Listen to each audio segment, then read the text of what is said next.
নমস্কার বন্ধুরা, কাজল ভিলেজ কিচেনে সকলকে স্বাগত জানাই। রোজকার মতো আজও রান্নাঘরে চলে এলাম। আজকে একদম বাড়িতে থাকা কয়েকটা উপকরণ দিয়ে সকালে জলখাবার বা রাতের ডিনারের জন্য চটজলদি কীভাবে টেস্টি খাবার হয় সেটাই আপনাদের সঙ্গে শেয়ার করব। তার জন্য প্লিজ প্রথম থেকে লাস্ট পর্যন্ত ভিডিওটি দেখতে থাকুন, আশা করছি বেশ ভালো লাগবে। তো চলুন তাহলে শুরু করা যাক। একটা থালা নিয়ে নিলাম। এবারে এখানে নিয়ে নেব আমি এক বাটি আটা, আর এর মাপেরই এক বাটি দিয়ে দেবো ময়দা। তো তোমরা চাইলে কিন্তু এটা আটা অথবা শুধু ময়দা দিয়েও এই খাবারটা করে নিতে পারো। তো এই পরোটাগুলো খেতে এতটা সুন্দর হয় যে দারুণ সুন্দর লাগে। কিন্তু এই সকালের জলখাবারই হোক বা রাতে ডিনারের জন্য খুব তাড়াতাড়ি হয়ে যায়। দুটো আটা এবং ময়দাটাকে খুব ভালো করে মিশিয়ে নেব। আর অপর দিকে মিঠু খুব চেল্লাতে আরম্ভ করে দিয়েছে। আমরা যদি ভিডিও করতে আসি তখনই কিন্তু মিঠু চেল্লাতে শুরু করে দেয়, ও চোখের আড়াল হলেই। আর ও আমার ছোট ছেলেকেই খুব পছন্দ করে, সেই কিন্তু ভিডিওটা যেহেতু করে, ও আড়াল হলেই চেল্লাতে আরম্ভ করে। তো এবারে আটা ময়দাটাকে খুব ভালো করে মিক্স করে নিলাম। এবারে এখানে কিছু উপকরণ দিয়ে দেব স্বাদ মতো লবণ বা মাপ মতো লবণ। লবণটা আপনারা আপনাদের মাপ মতোই নেবেন। আর এখানে দিয়ে দেব এক চামচ সাদা তেল। খুব বেশি দেবার দরকার নেই, আমি এখানে এক চামচই দিচ্ছি। দিয়ে এবারে খুব ভালো করে মিশিয়ে নেব। চাইলে এখানে তোমরা চিনিও ব্যবহার করতে পারো। যেহেতু আমি আটা দিয়েছি, এখানে চিনি না দিলেও চলবে, একদম নরমও হবে আর সুন্দরভাবে ভাজটাও হবে। তো তেল আর লবণটাকে খুব ভালো করে মিশিয়ে নিলাম। এবারে আমি অল্প অল্প করে জল দেব। যেরকম ঠিক আমরা আটা ময়দা মেখে থাকি সেইভাবে এবারে এটাকে একটা ডো করে নেব। আটা ময়দাটাকে খুব ভালো করে মেখে নিলাম। মাখাটা দেখুন ঠিক এরকমই নরম হবে। এবার আমি এটাকে ঢাকা দিয়ে রেস্টের জন্য রেখে দেব, ততক্ষণে একটা পুর রেডি করে নিয়ে যাব। তো এখানে কড়াটা কিন্তু গরম হতে বসিয়ে দিয়েছি। এবারে দিয়ে দেবো এখানে আমি সাদা তেল 2 চামচের মতো।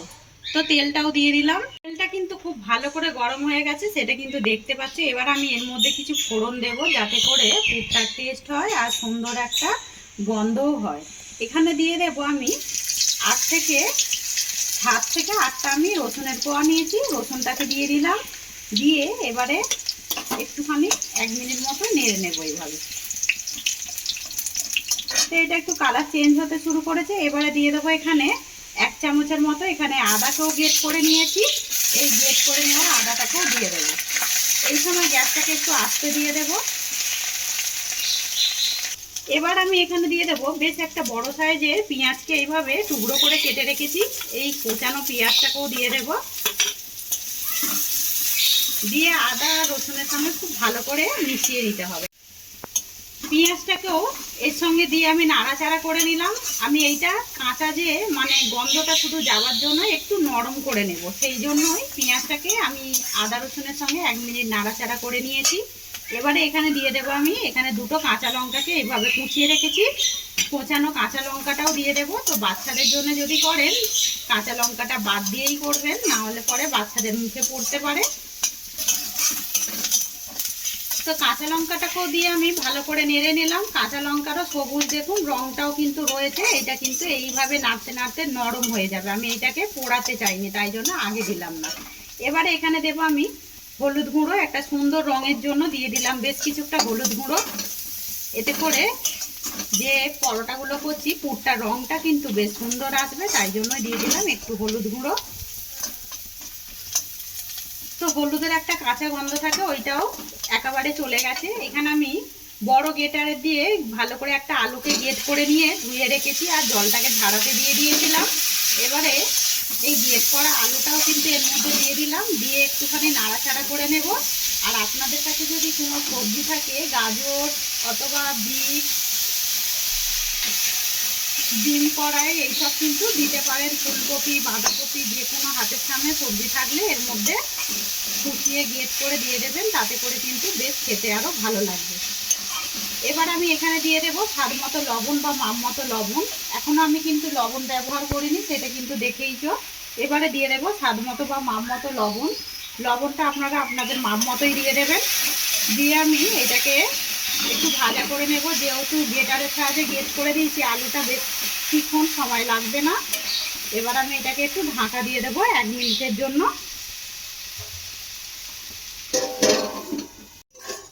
এবারে ঢাকাটাকে খুলে নেব।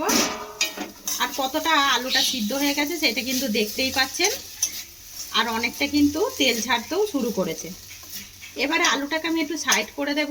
আর একটু টেস্ট বাড়ানোর জন্য আমি এর মধ্যে আরও কিছু উপকরণ দেব। এখানে দিয়ে দেব আমি আবারও 1 চামচ সাদা তেল। তেলটা যখন গরম হবে এখানে আমি 2টো ডিম নিয়েছি। আপনারা এই ডিমটাকে বাড়িয়ে কমিয়ে নিতে পারেন, অথবা আলুটাকে বাদ দিয়ে শুধু ডিম দিয়েও এই রান্নাটা করতে পারেন। 2টো ডিমকে দিয়ে দিলাম। এবারে এর মধ্যে দিয়ে দেব স্বাদ মতো লবণ বা মাপ মতো লবণ, আর দেবো একটু গোলমরিচ গুঁড়ো। তো গোলমরিচ গুঁড়োটাও দিয়ে দিলাম।